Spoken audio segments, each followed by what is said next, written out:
operations. As you've heard folks comment, we are not going to be successful if we can't deliver an agile architecture that can connect sensors to shooters and has the ability to move information at all classifications with the agility of going through the path that is most available, that there aren't barriers to how we move that. And so we are focused on how we're going to do that, and we are working hard with industry to really move us into a place with software solutions rather than hardware solutions that will help us move with greater speed than we've moved in the past to address that. Okay, sir, so just real quick, I think the first part of your question there, sir, I think is important to kind of double down on a little bit. The continuing resolutions, and I would say that I think everybody on this platform and probably most of the folks in the audience is we need stable, predictable funding. It's not good for any of us. It makes life tough, and it certainly impacts readiness in a very dramatic way, right? And then you throw inflation on top of that. But within that physical environment, as you said, sir, how are we working to deal with primarily the focus, our pacing threat, which is the Chinese Communist Party? I really don't like calling it the PRC because there's nothing republic about China. How are we facing the CCP? My commandant has stepped off at speed, at flank speed, with, as you all know, with force design. We are moving very, very quickly, and I can assure you that there will be no let up on the accelerator. And now I've been put in that position behind General Eric Smith, who is now the Assistant Commandant of the Marine Corps. That force design remains our #1 priority, but we have made Eric Smith and the team have made significant leaps and bounds. I will tell you that from my perspective, my priority now is I'm tired of analyzing. It's paralysis through analysis.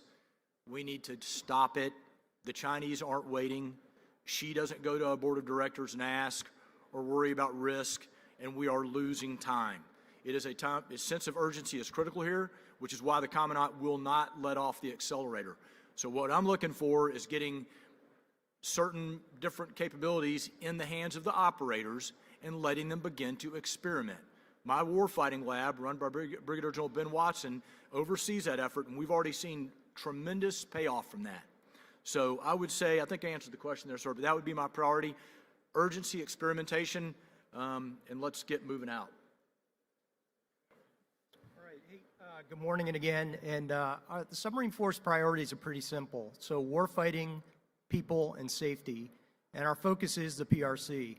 So I want to touch a little bit about the warfighting aspect priority and some attributes of that. The first one is enhancing strategic deterrence.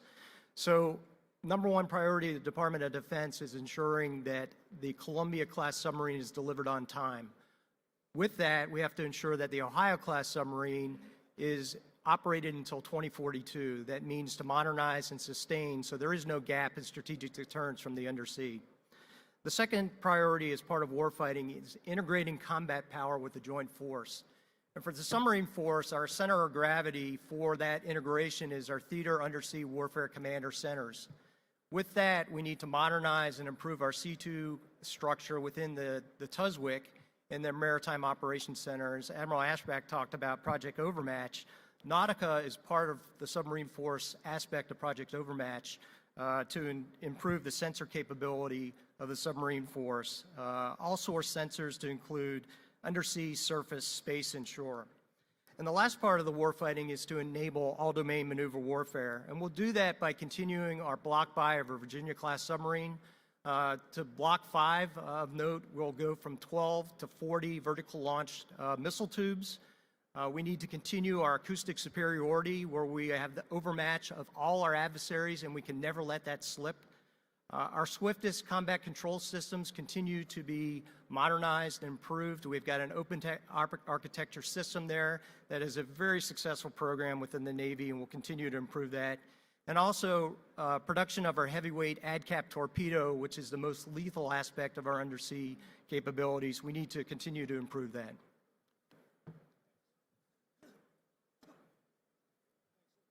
For that. I'm going to ask another question here.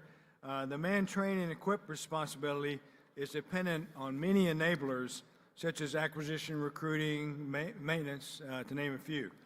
I was particularly struck by the bluntness of Admiral Caudill's recent remarks, where he said, we need to be offended by not having the right manning. We need to be offended by not getting ships out at the right time. So for all of you, are you satisfied or are you offended with what is being delivered by industry, the SysComs, and the depots, both in terms of quality and speed? I would say from the surface community, yeah, I remain a little bit offended. And it's not for, I think there's good coordination. I mean, some of the, we had to clean up our own kind of act a little bit. And so, we went on this journey, the entire Navy, on this, plan to perform and P2P. And it helped us identify some things we were doing wrong. And so, there is some good news there where we've identified, how we can do better. As I talk about, hey, one of our priorities is producing more ready ships. Well, how do you do that? Well, you have to make sure you deliver your ships coming out of maintenance on time, and you have to sustain them. And we haven't been very good about delivering our ships coming out of maintenance on time. Matter of fact, before we embarked on our P2P journey, we were probably delivering about 25% on time. Now, I think for 21, we're looking at, because we still have some ships in maintenance, probably around 59%. And so, yes, that's better, but it's still not that good. And so that's an area I think we need to continue to work with industry and leverage, some of our information we provide to them. Industry's been providing information back to us, particularly, in the manning department, where we can now measure, okay, what do we need, what are they manning to? Some of it is a national problem with not having the right size labor force or not having the right skill sets. And so I do think it's something we need to continue to work at, particularly if you think about if we went and had to do this fight and then the repair options forward, how to get things out of the depot quickly to get them into the fight. Those are all things that we're thinking about and working with industry on. And the other one that challenges us, and I've talked to the industry group about this before, and we mentioned it a little bit here with Admiral Eschbach, is software development. Software development, I will tell you, plagues me whether you're talking about machinery control systems, combat systems, or quite frankly, simulators, right? Running our simulators to the high end. Pick a ship class and I can kind of talk to you about a problem. And so we need to be more adaptive at that. And I think I've seen some progress lately, talking to different groups, working with Admiral O'Connor, who runs the Forge, right, for ages, doing our combat systems. We need to be able to build to a certain capability and then say, okay, let's stop here, install it, and move on. We don't need to have the golden globe for the combat system. We need to have capability forward, and we can't allow it to prevent us from moving ships forward. So that's an area where I talk a lot about, or I ask industry a lot to help me out with. And I get it, it's not hard. Getting the talent to do that within the Department of Defense and in the defense industry when you're competing with Google and Microsoft and others where they get paid a lot more money is challenging. But that should be an objective for all of us as we recruit talent. And that kind of goes into the second, segues nicely into the second piece, is manning. Are we satisfied with manning? No, I think we've done better overall about improving manning throughout the fleet over the last number of years. It's probably better than it was when I was a cruiser commander. However, we still have challenges distributing it across the force, and so we remain challenges in certain skill sets that we're working on, and more work is required. But those are, so yes, I do worry about that, and I think we have more work to do in all of those areas. Yeah, I think we've got, the last year's been a good learning year between the Navy as well as our industry partners.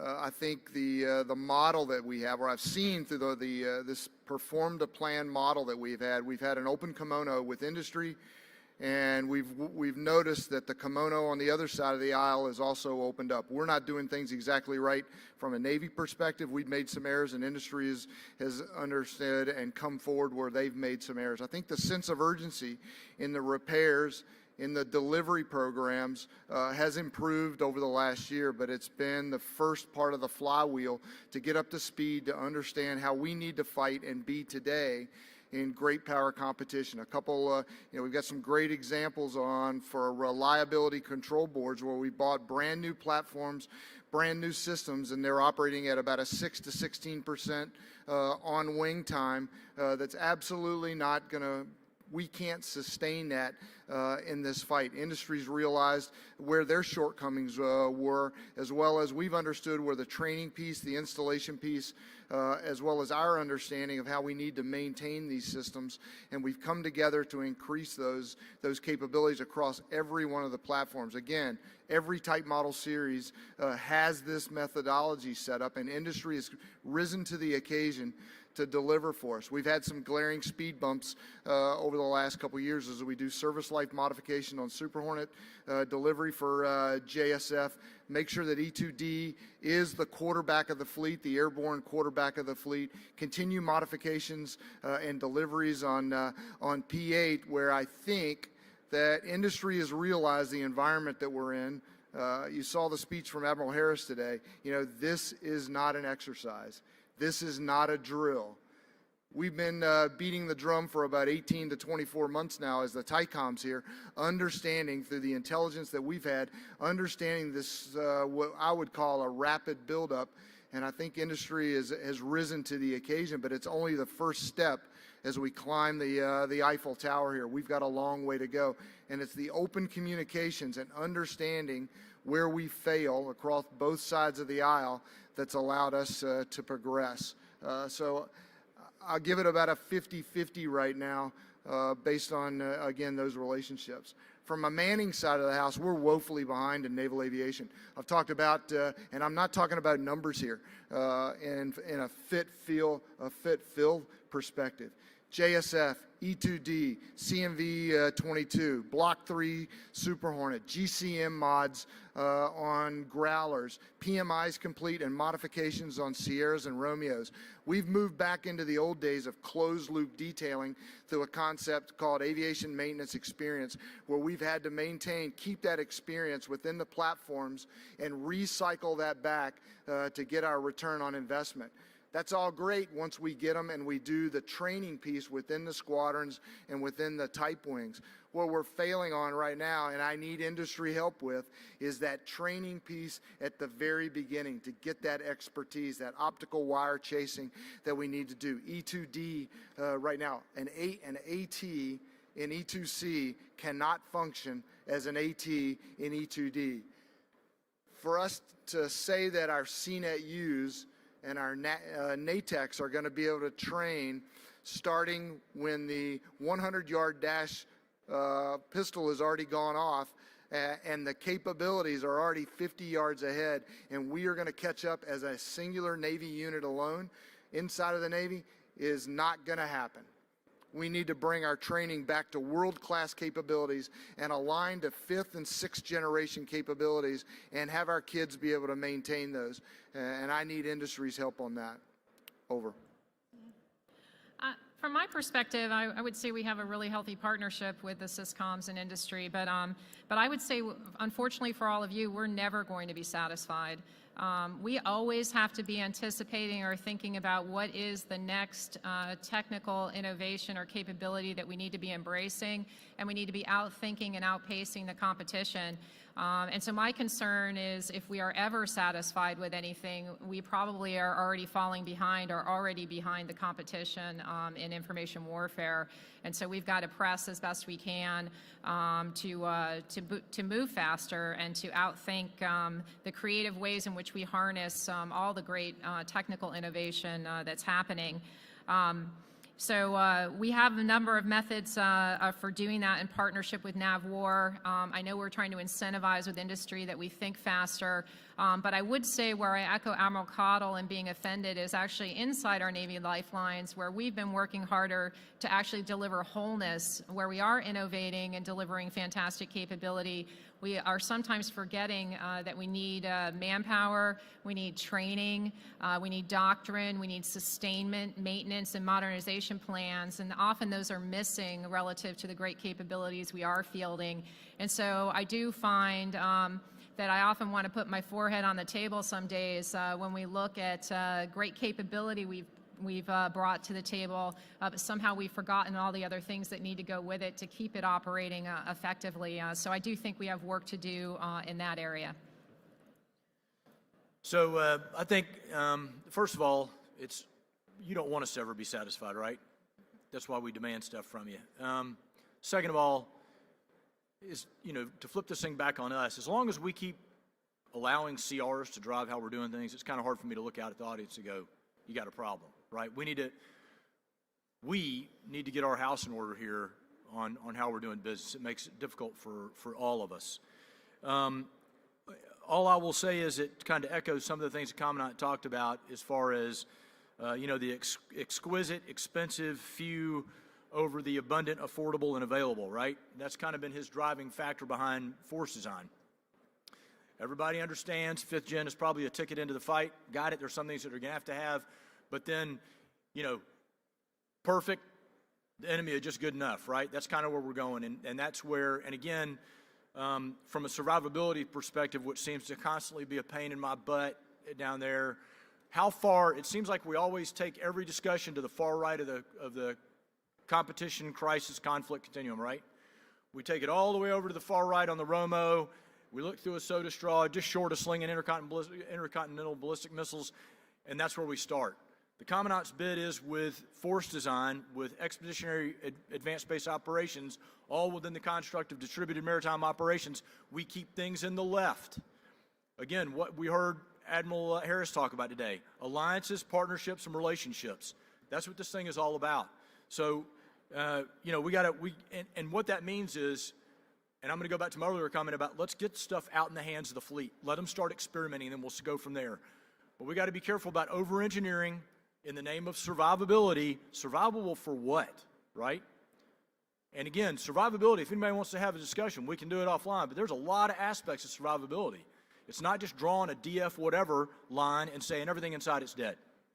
So that's a big part of it, I think. And from the manpower piece, as you know, my Commandant's second priority is talent management. He produced a document. We're moving out. Lieutenant General Adignon, Manpower Reserve Affairs, we are moving out.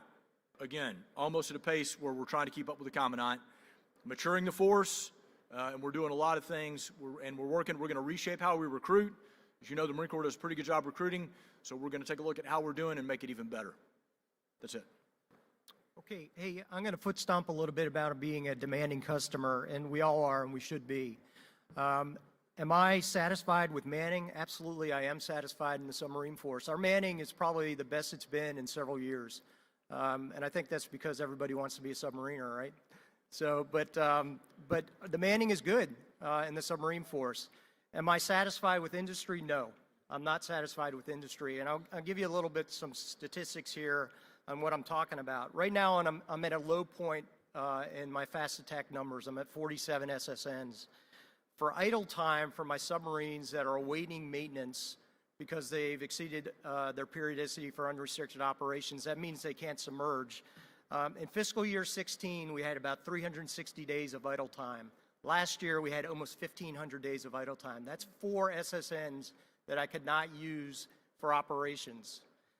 For maintenance delays, I had about 3.5 SSNs based on where they were supposed to finish their availability and where they finished. So that's about 7.5 SSNs that I could not use last year because of waiting maintenance or a maintenance delay. Same thing with shipbuilding delays. We're encountering that. So, there's a lot of challenges within our shipbuilding industry and our maintenance industry. COVID, supply chain issues.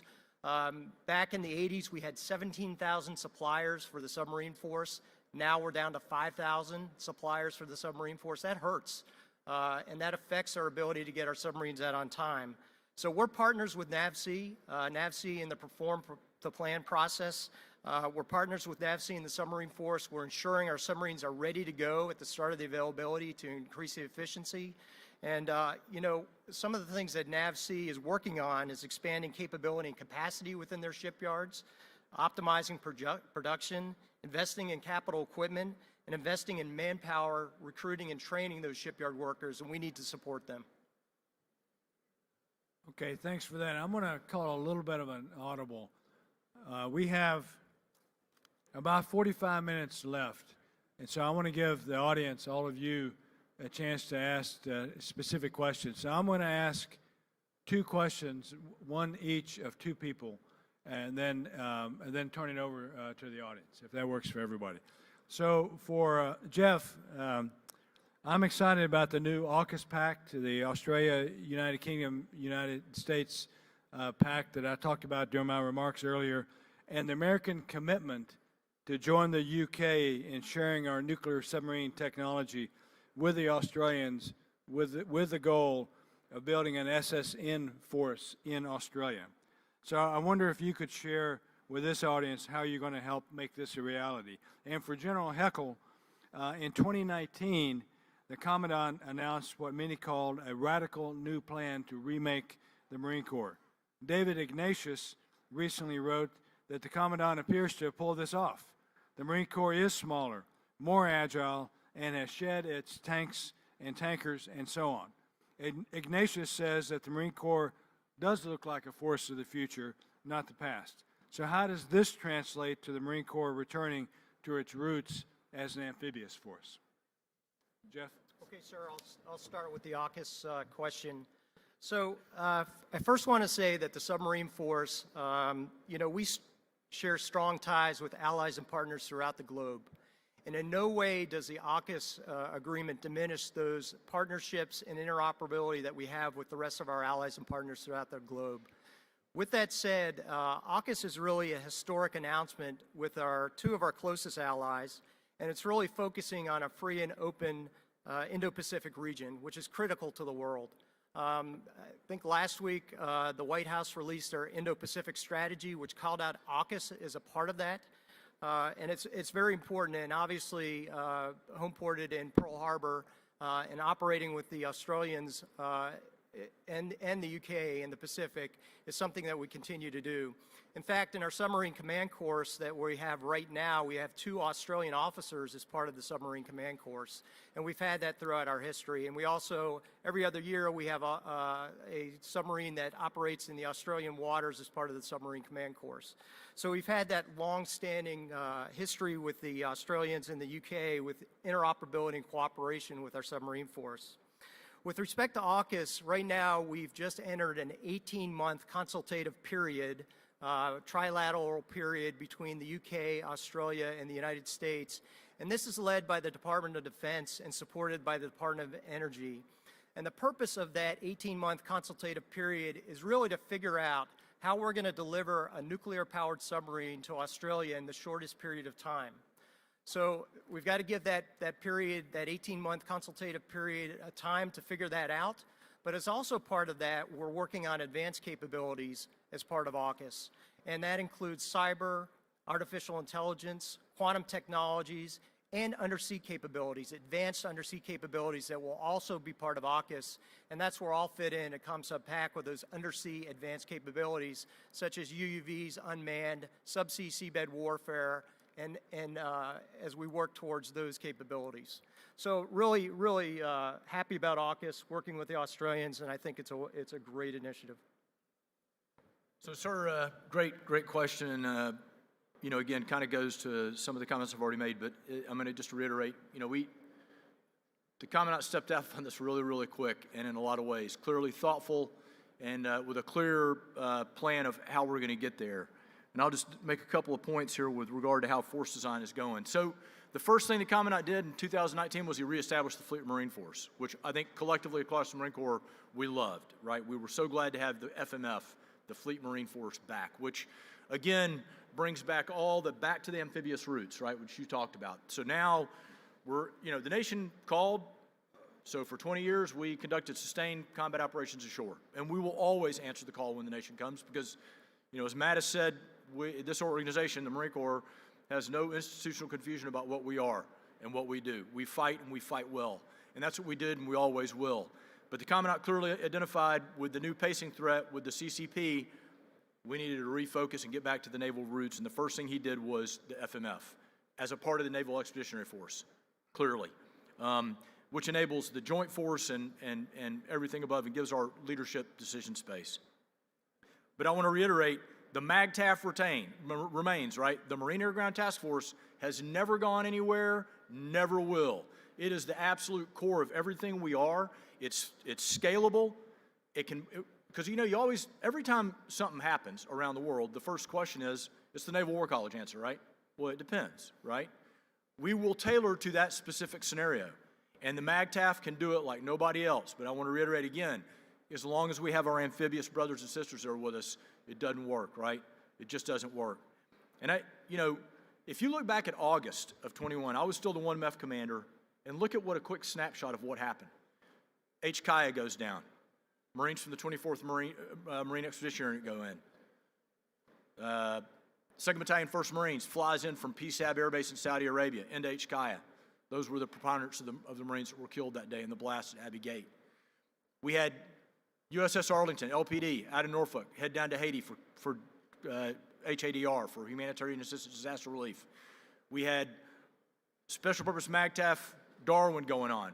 We had 31st MU doing its patrol right in China's grill, right? That's a snapshot of what the Naval Expeditionary Force brings together, and that's where the Commandant's going to continue to drive us. And then lastly, we never have, never will step away from our responsibilities as our nation's preeminent crisis response force.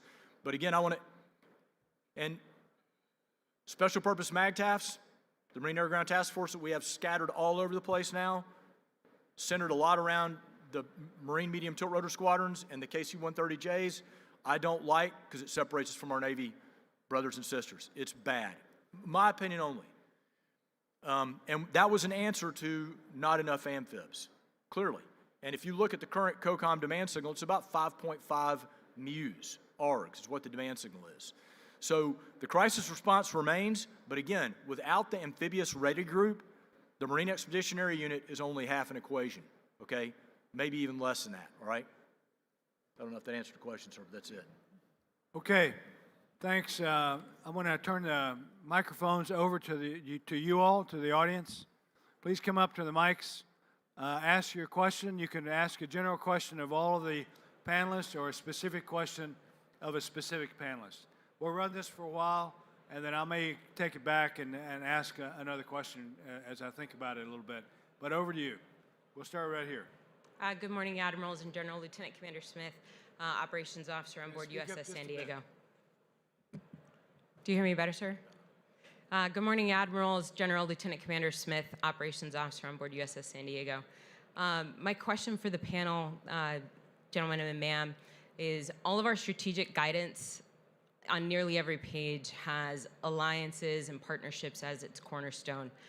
And as we're learning how to communicate better in a joint environment, how are we building those channels and platforms now to incorporate our alliances and partnerships, vice incorporating them later, it being more costly? Thank you. I'm happy to start.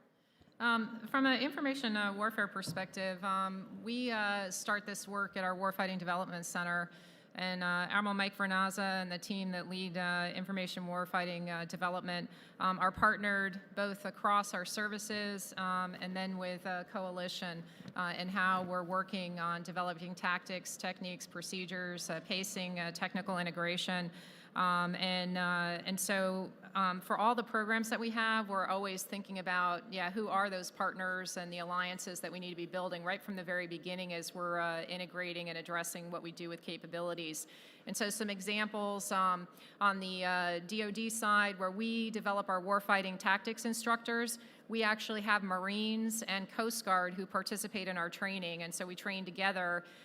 They leverage our program, and we're producing information warfare witties collectively across the tri-service, which is really exciting in terms of how we're learning from each other, integrating capability. On our emissions control work that we're doing, we're fully integrated with the Army and the Marine Corps on tactics, techniques, and procedures. And in the battle exercises that we do and lab work, shaking that out across so we learn from each other consistently. And then from a coalition standpoint, we are working, like for Information Warfare Commander, we actually created releasable versions of the TAC memo that we have so that the Italians, the French, the Japanese, I think now we're looking at India, the Brits, when they deployed with their carrier strike group recently, had an Information Warfare Commander on board, and all of that informed through partnership with us. So we have a number of ways in which we pursue that. Yeah, I'll just answer it a little bit from the same perspective. One, I think we're consistently exercising it and looking ahead and trying to anticipate the requirements. And our WIDIs have been playing a huge role in that, our weapons tactics instructors.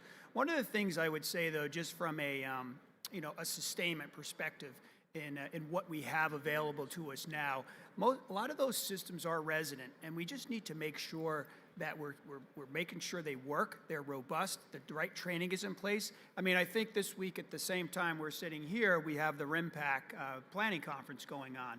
That's an excellent opportunity. I had my Canadian counterpart in talking to me yesterday on how we get better and more resilient with these communications. But frustrating sometimes to me is we have built these systems into our ships, and then the training aspect of it is just not there. And that's on myself and Admiral Eschbach and others to come in and make sure you're getting that, because I would argue that we have more capability than you think, and we're just not delivering on that training piece. And that's also something that I think industry can help us out with as we expand that capability. And so that's my 2 cents on that topic. Yeah, the common theme across this is going to be our warfighting development centers, and the same thing for me up at Nautic. Has brought in Resolute Hunter, which works across all domains. It's a non-kinetic event that we run across all the services. We bring coalition partners in, space cyber capabilities for non-kinetic effects, and then pair that up as we finish up with great power competition, Air Wing Fallon for the kinetic side of the house. So our WDCs are the ones that are breaking us in to make sure that we're working across the stovepipes right now. Internal the Navy, the Air Defense Strike Group Training Facility brings surface crew des up to make sure that the air defense of the strike group and ESG is properly taken care of. And then through, again, the knife side of the house, our relationship with the U.S. Air Force through WEPTAC scenarios, as well as the WISNs, the weapons school integration. You know, as of late, for the Indo-Pacific problem, the understanding that this is a maritime fight, maritime targeting, lightning bolts have to work across all of the services here. We've brought the Air Force Weapons School and all the other services in to contribute to the weapons school integration, where our capstone event for Growler and E2 is the Air Force Weapons School event. Thank you, Admiral. Brent Sadler from the Heritage Foundation. Brent Sadler from the Heritage Foundation. There's been a lot of talk about how you're adapting, but I really kind of want to get very explicit about, are you adapting fast enough for China, and what way are you testing that assessment? Are you addressing a specific person, or? Actually, the question is open to the panel. I'll jump in again first. I would say that I worry that we're not adapting fast enough. And part of that is on us, because as I talked about in my prioritization, we're not providing deep enough, complex enough training to really challenge our folks on their skills and skill development. I think we have the talent. We're recruiting fabulous people, but whether we're actually arming them to understand the complexity and affording them a chance to be really innovative with the capabilities we've given them, I do worry that we're not moving fast enough. And so I do think that's on us. We are leaning in on the LVC development. We're also in partnership, as we were talking about the warfighting development centers and the training we do across the fleet readiness continuum to increase the complexity of our exercises. I would give great credit right now to Strike Group 4 and Strike Group 15 for the cooperative work they've been doing in really developing more complex scenarios and events that I think are creating the kind of stressing environments that are forcing across all of our mission areas the integration that really is hopefully testing us in ways that we may have to operate down the line. So I think we recognize, and I think we all are stressed that we may not be doing enough or moving fast enough, and are all in, I think, lockstep on trying to move as fast as we can to do better in that sense. Hey, so real quick, because there's a lot of questions, but no, and nobody should, if anybody thinks we're moving fast enough, you're crazy, right? I mean, it's insanity. And I would say we need to double down our efforts and figure out a way to move quicker. And does that mean there's going to be risk? Yes, but consider the options. So, and that's coming from the service that basically our commandant is, I mean, we're moving, right? and we're moving fast. Some would say too fast. I disagree. I think we're moving about at the right speed, and we'll modulate. But the point is, let's start doing some OJT, right? Let's get some stuff out in the field. Let's get some stuff in the hands of the operators, and then we go from there. And that means close and personal integration with industry, right? Because we're going to turn that back and move faster. So my 2 cents worth. Hey, Jeff? Yeah, just real quick, we are not moving fast enough. When I got to SubPAC, our UWDC was doing TAC Dev for technologies that would be put on a submarine in the next 10 years or so. I need technologies in the near term. I need TAC Dev to be done quickly and put those technologies on my submarine for the near term, which I mean next 2 to 5 years. I'll just add real quick. I would say we're not moving fast enough, but our velocity is increasing. I would tell you the amount of integrated training that we do with the aviation community and the submarine community as we build through our Comp2X training and our surf war comms and our air war comms is at a level I've never seen before. And so that's a good sign. The participation in the games and then bringing from the war games into the, out to our exercises, our operational tactical exercises is moving very quickly, but still trails the target. Good morning, Justin Katz with Breaking Defense. I wanted to drill down I wanted to drill down on what you said, Vice Admiral Whitesell, about your North Star. Could you just explain a little more about what you mean by a North Star? First of all, is that a statistic for, how many of your platforms are ready? Is that an inventory requirement? And second of all, what is that number doing for you? There's no shortage of readiness statistics to go around. What are you hoping to accomplish by giving out these North Stars? That's a good question. So the North Star is mission capability rate. And from mission capability rate, it gives me a lower control, it gives me an objective number, it gives me a lower control limit, as well as a hard deck where we have business rules to get back to the North Star, the mission capability rate. In the mission capability rate, it ensures that I've got platforms that can go forward and satisfy at least one mission that is primary or secondary to that platform.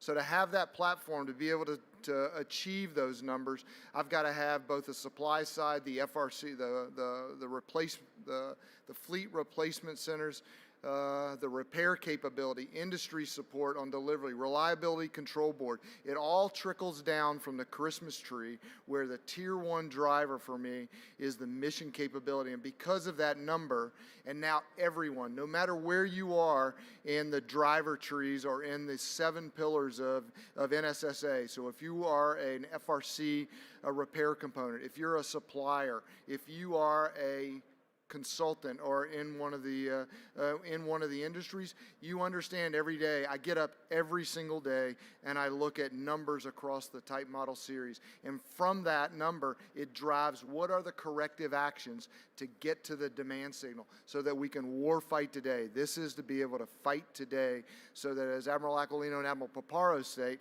if the balloon should go up, every able-bodied platform is going forward. This allows me to not start shoot behind the duck. I can now say, because of these MC numbers, and if I can maintain them, and my strive to maintain them, that if the balloon goes up, aviation's going up at the same time. Thank you, sir. Okay, we're going to go over here, and then to here, and then like that, okay? Admirals, great panel.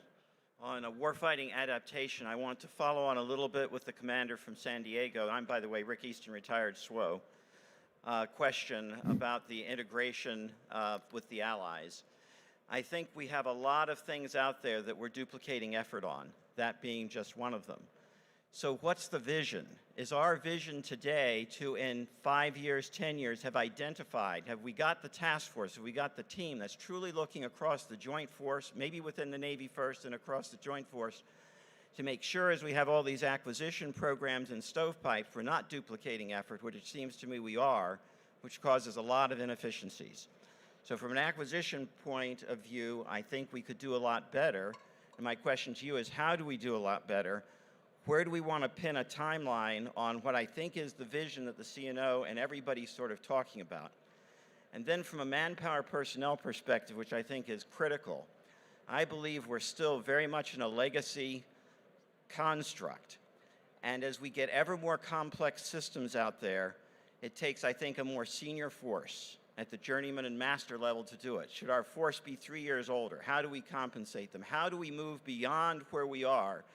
To Admiral Kitchener's point, it's my job to deliver training. When's the fire hose of training so much that you're, a master of no skill? At what, how do we want to structure that going forward, particularly when we have the cost of manpower is going to drive the manpower numbers down? Is it time that we look at a 30-year career and we have a lot of masters out there to make sure we're employing our ship systems correctly? Yeah, Rick, let me talk a little bit about some of the things, at least on the manpower and experience level, because I think you've really kind of hit the target there. So what we did is, one of the things, the way our manpower system works, is that, we bring in all these people, and then we have some training, and then we distribute them to the force. Well, until, about the last year, I didn't, as the type commander of the surface forces, I didn't really get a vote in where some of those people went, right? And so that's really important, right? Because we know from measuring systems, and we've learned this from the other communities, as the A sub O of your equipment increases with your proficiency of your team, right? And so we've actually been able to kind of lay some of that groundwork for that. So over the last year, we've been working what we call SurfMex, kind of looking at the aviation model of to get away from this fit-fill and measure experience and proficiency among 6 rates. And we started about a year ago, and just recently, we've actually done a number of deep dives as we built the infrastructure to do this back at NPC. I looked at, for example, we had a ship in the Pacific that had an engineering casualty. And it was like, okay, if you look at the metrics of that ship from a fit-fill perspective, it meets all the requirements. And I said, let's take a look at the engineering department. And as we built into this program, we were about, a couple of 100 points below what we consider to be the red line.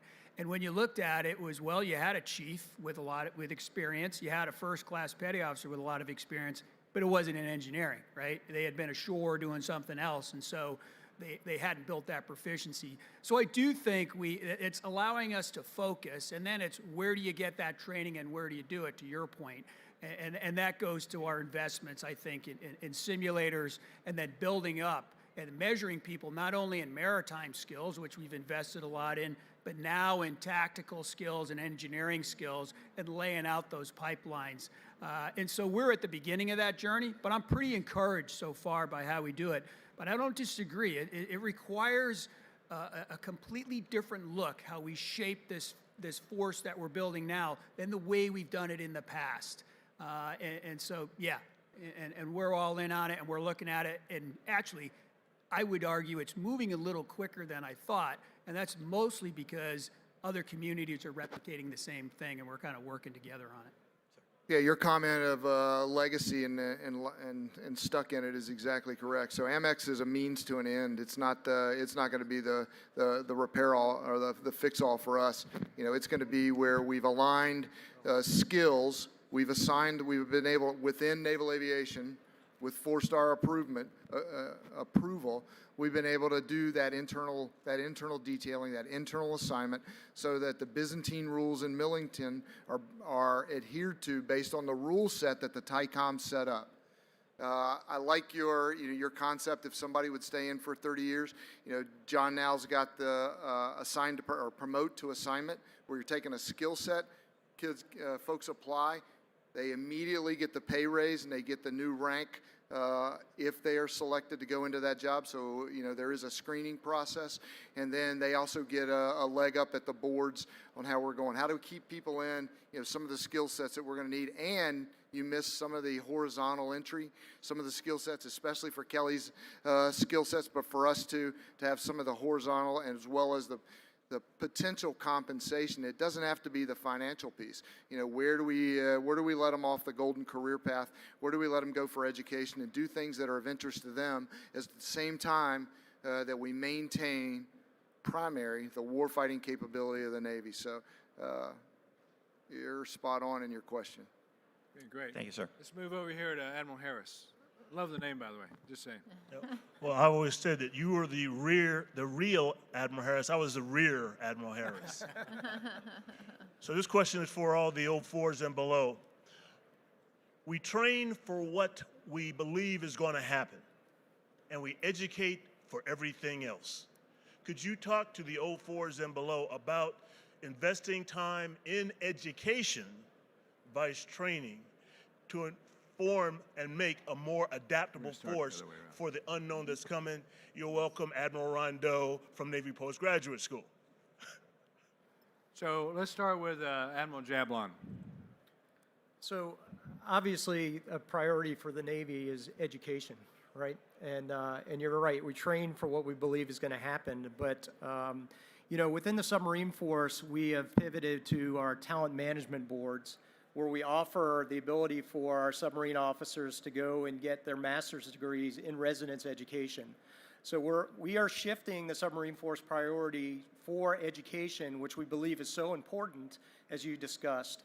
We're sending more people to Naval Postgraduate School, more people to Navy War College, more in residence education with that shift throughout the Navy. And I think all the communities are doing that. So from the Marine Corps perspective, we've obviously PME has always been a huge part of, you know, you check into the basic school as a young officer and they hand you a, you know, Clausewitz, you got to read it. I don't know if that's education, but certainly we've invested a lot in PME, and I will tell you, the coming out recently, if you're unaware, we started his doctorate program, which is pretty impressive, and it's a huge, huge, massive commitment. And there's other things he's doing as well within education, but just making it better. Yeah, I would just put a plug in our partnership with Naval Postgraduate School. We've been working on the certificate programs relative to global competition and some of the opportunities that afford officers more flexibility in the course of their career to pursue the broader education. Because at least in our view, everybody's got to understand competition and be versed in it. You don't necessarily have to have a master's in it, but we have been looking at that mid-range of education on how we continue to promote those opportunities and afford folks to acquire those skills and knowledge through the course of the career. Yeah, this is the Fleet Scholarship Education Program for us, Second Nav Tours with Industries, career intermission side, and then Pepper McCoy up at Nautic right now has been able to convey through the UK graduate level degree for the MISERs, the Maritime Intelligence, Surveillance, and Reconnaissance, either commander or coordinator. Still arguing over that C word there, but allowing the education piece to also filter in on the air combat training continuum piece as we progress through the levels there. Just real quick for me, we continue to be strong advocates of education. I think Admiral Weitzel mentioned the industry internships. Phenomenal program. Need to do more of it and send more of our people that way. And then the last thing I'd leave you with, it's got to be the right education. We've got to think a little bit differently. We need different skill sets now. You know, we have a good partnership with NPS, AI, robotics, machine learning, you know, more OR people and OA people. I mean, that's kind of what we get. So we've got to shape it the right way for what we need in the future as well. Yeah. Thanks to the panel for a great discussion, and I believe Can't hear you. Can you hear me now? No. Hello, panel, can you hear me now? Okay. Thanks for a great discussion. I believe this question applies to the whole panel, but in the spirit of time, I'll address it to you, Admiral Eschbach. How seriously are the sea services taking the threat of quantum computing and its ability to decrypt our secure networks and endpoints? How are you planning to address this, and what can industry do to help you achieve your goals in that area?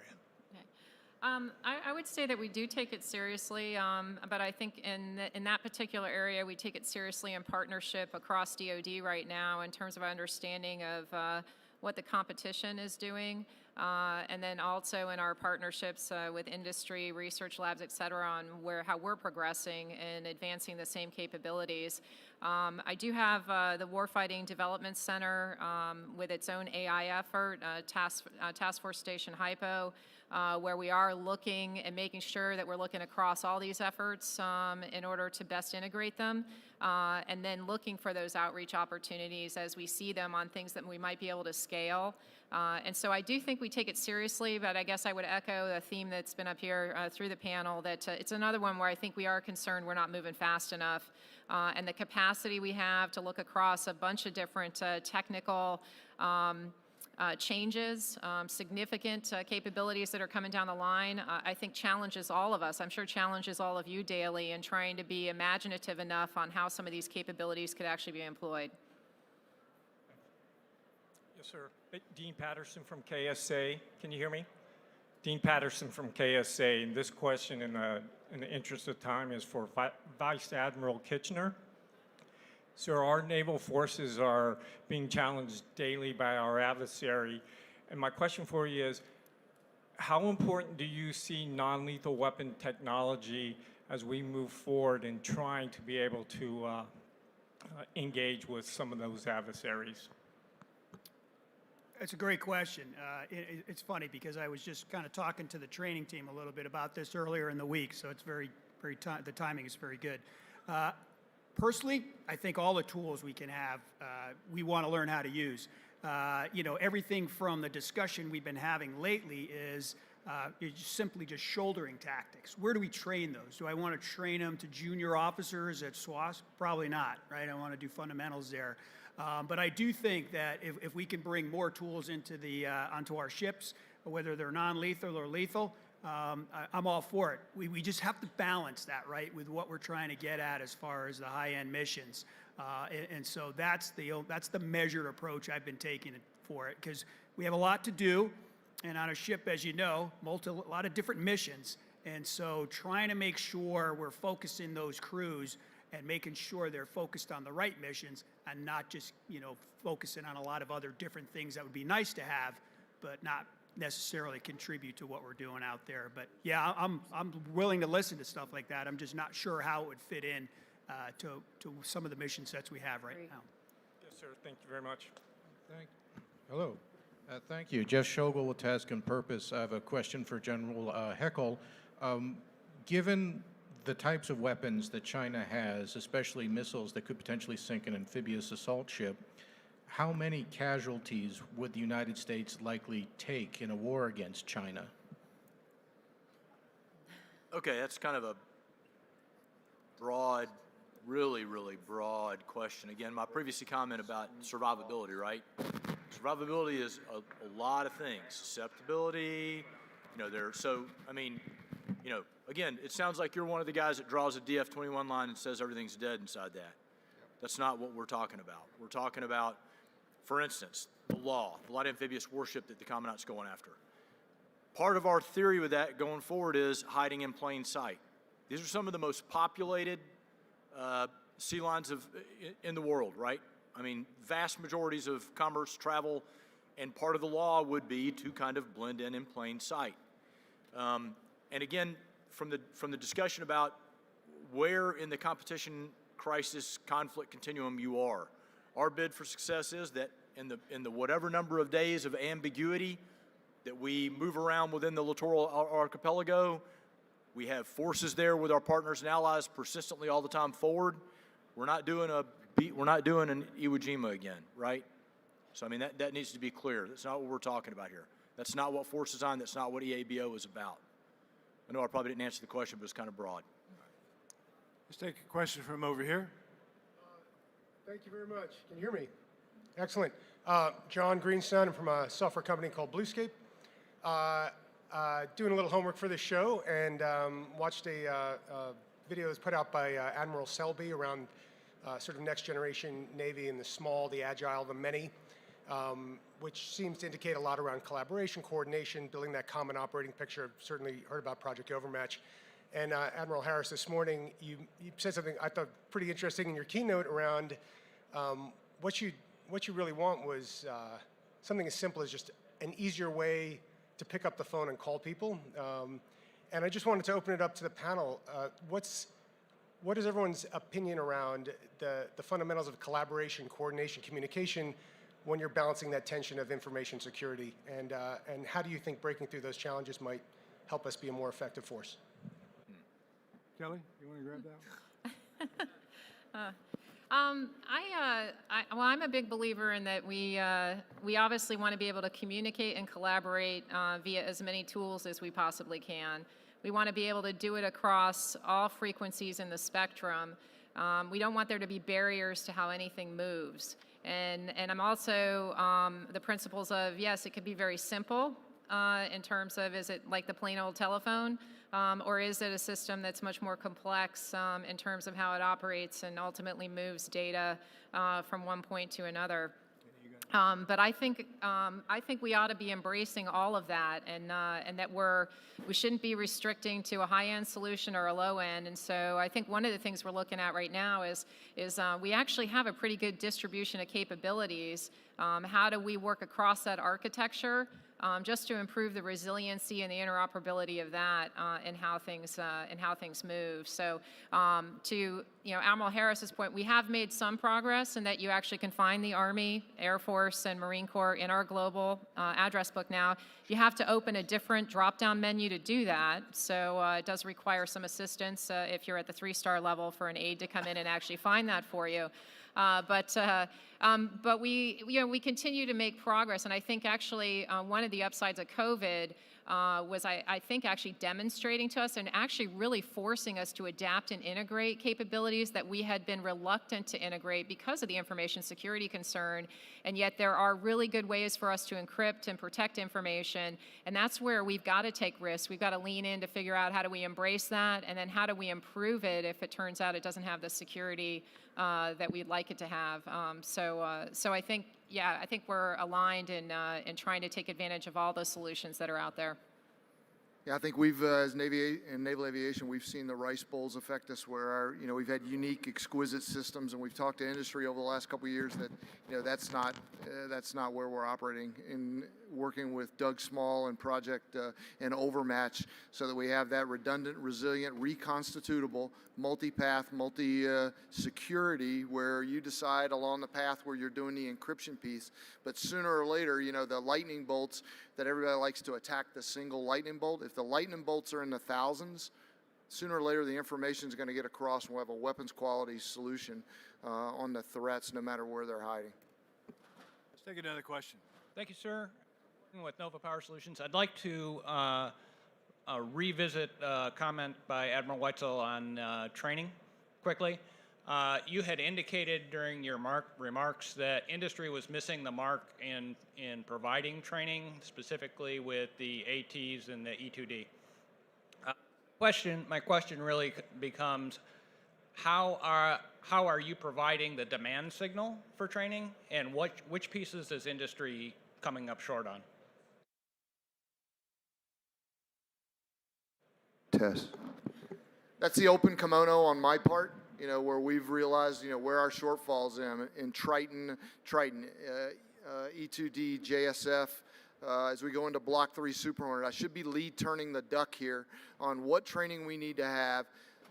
We're following a model right now on Ready Relevant Learning as the Navy moves down that path to train at a fundamental low level, and then provide career-level training throughout the careers of the individual. What we're finding is, because of the exquisite nature of the platforms that we have, that starting level of training is not going to allow us to keep up. So, I'm advising the Ready Relevant Learning panel, a little walk on eggshells at the 4-star level here, that, where Ready Relevant Learning has not delivered a single rate for naval aviation, and where we have to go, and then break into the proprietary. Where can you deliver me training? You're already training your own FSTs. Where can you write a syllabus that now just takes it out of the FST in a cost-effective manner, and now you turn it into an enlisted training course for that? And I will work on giving industry very urgently where I need that help. Thank you very much. Good morning, Admirals. General Mackenzie Kramer with TAGUP. We know that targeted preventative maintenance is critical both to equipment readiness and availability, as well as extending the service life of aging fleets. Could you briefly speak to the current implementation of conditions-based maintenance, grade its effectiveness, and describe how you see predictive maintenance and analytics fitting into your future maintenance programming?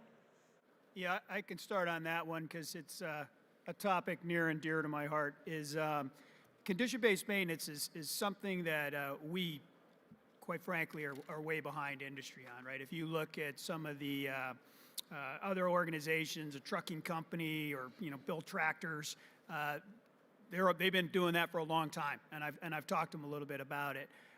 You know, we've had some fits and starts. We've had some systems on our destroyers for a number of years, ICAS, which is not really what we're talking about, but it was our first attempt.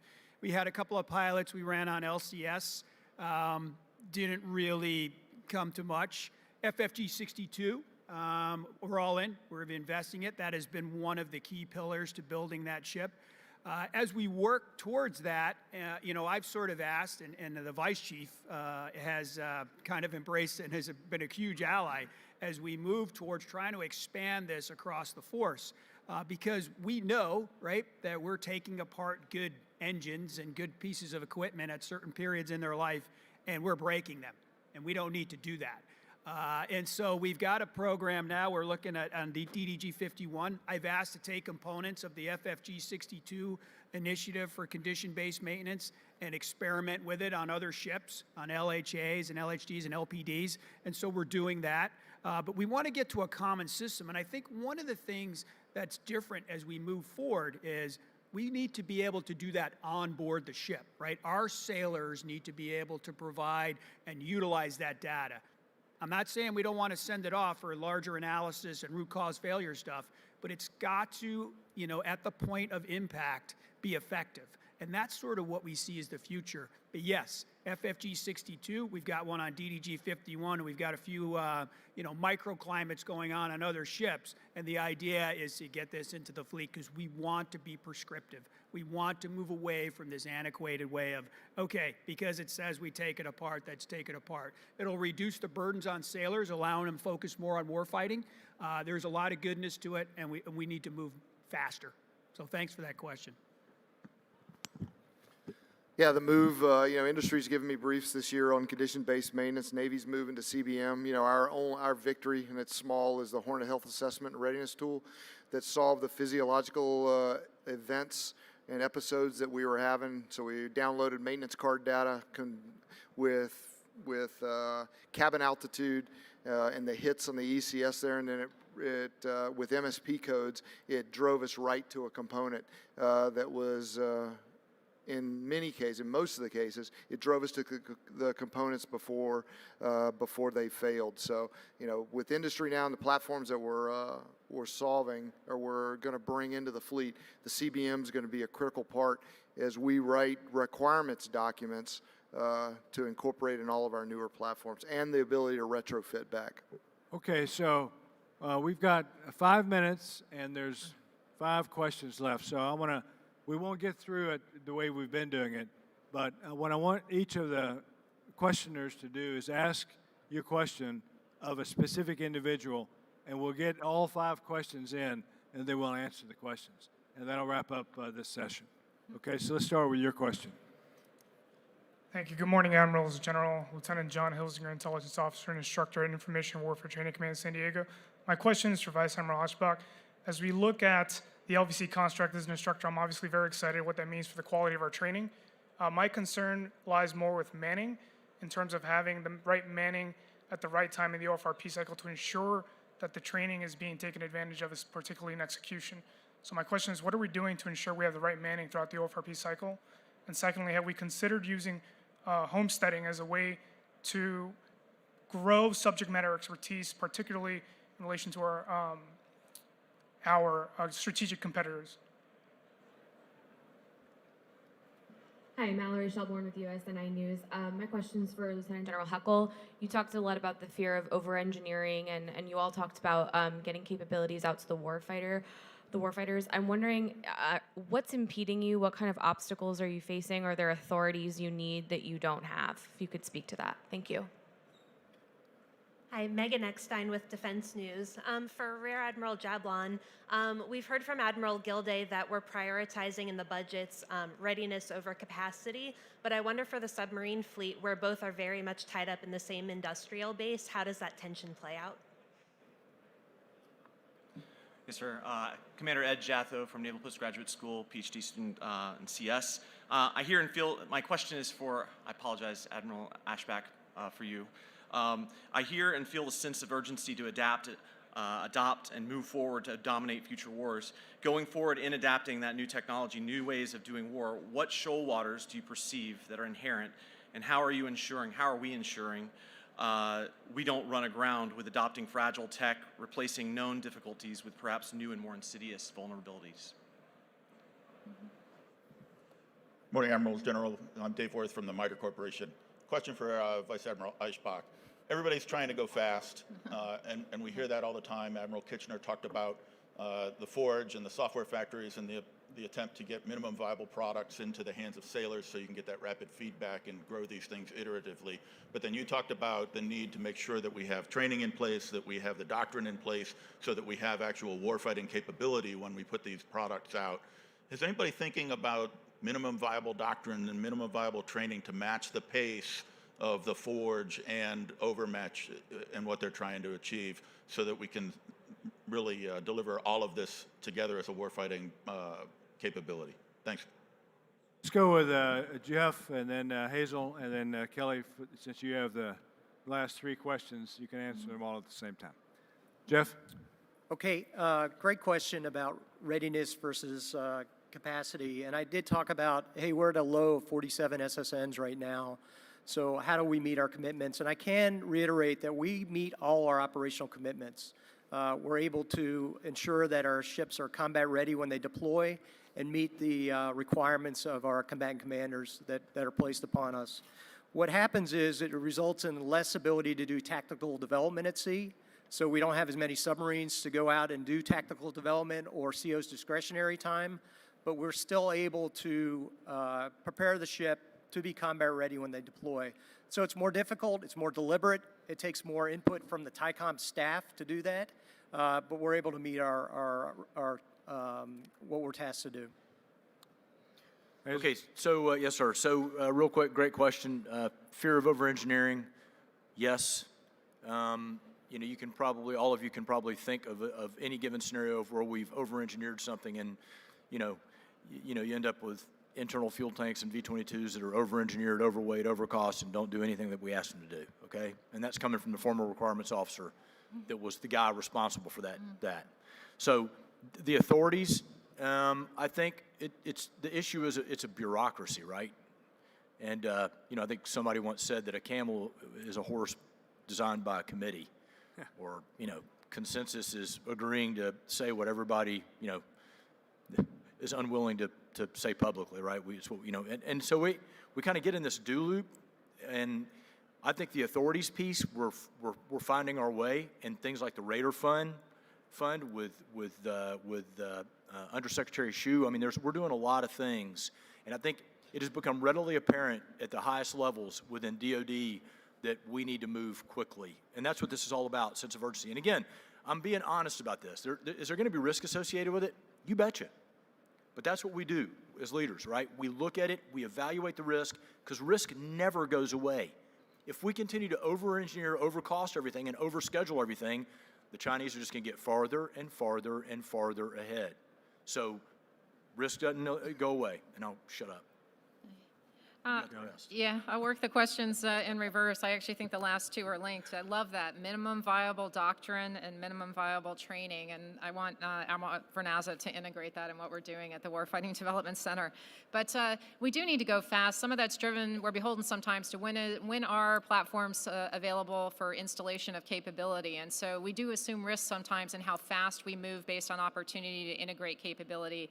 But I agree with you. I am pressing my team really hard on capability is not helpful if we actually haven't trained to it. It'll be on a platform, but nobody will know how to use it or take care of it. And so we've got to figure out how to pace that better. And we have been trying to prioritize how we get after that and then how we bake that in on the front end. If we're making a decision to accelerate, how do we concurrently apply the same effort to make sure we know what we're doing? And then LVC, which I've talked about, is fundamental to that, because in many cases we are guessing right now on what our capabilities can do. We white card a lot of stuff in exercise exercises on the information warfare side of the spectrum, and we tend to want to be really optimistic about the capabilities we can deliver. My guess is in some cases we probably are more effective than we know we are, and in some we are not as effective as we think we are, and we also are at risk, I think, of fratricide in our capabilities if we can't get into an environment where we can see them running concurrently and how effective they'll be. So we are focused on that. And then in terms of the shoal waters, on all these new capabilities, I'm comfortable actually, and I'm where my Marine counterpart is on, we've got to take the risk to integrate new capability, but we've got to be pacing it with the training and the manpower and other things that go with it. And I do think the shoal waters for us are underestimating sometimes the investment we do need to make in applying the right people, the depth of the training that may be required to integrate the capability, and then what's also required in terms of permanent sustainment and maintenance, that we tend, again, to want to believe we're delivering an efficiency, and it's not as efficient as we'd like it to be. And if we really want to maximize the capability, we have to think through all of it in terms of the readiness of the capability.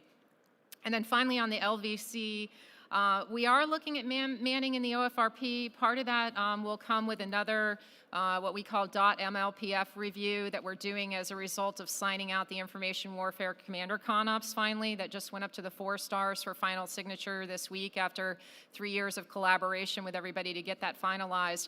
But that will drive that we look again on how we optimize getting the right people in the right positions, particularly for our strike groups and our amphibious readiness groups, and then what's the duration with which they need to stay. And so that's important work.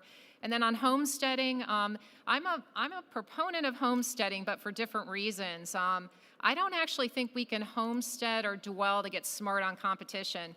And I actually value in this fact that I'm a global TICOM. Our competition is global, they're everywhere. So staying in the Pacific now, it does not necessarily mean that you will know everything you need to know about China. And staying in the Norfolk area does not mean that you'll know everything you need to know about Russia. They're confronting us in ways now that we've got to have the versatility to understand the threat regardless of where we're operating from. And so I do think homesteading has value, and we ought to continue to look at that as a tool for how we best manage our talent, but for different reasons. And we ought to press on the understanding of the competition in every place that we're stationed right now, because the competition is confronting us everywhere across the globe. Okay, thanks everybody. We ran over a little bit, but I want to turn it over to General Lawrence to close this out. Thank you. Thank you, sir. Thank you very much, and it's great. Your message was clear: the need for urgency, whether on land, sea, or undersea. The ability to project power to all domains is what we heard today. So thank you very much for your message. We'd like to present to you a token of appreciation from the Naval Institute book, War Transformed: The Future of the 21st Century, Great Power, Competition, and Conflict by Mick Ryan. Thank you again very much. It was great. Thanks everybody for your questions.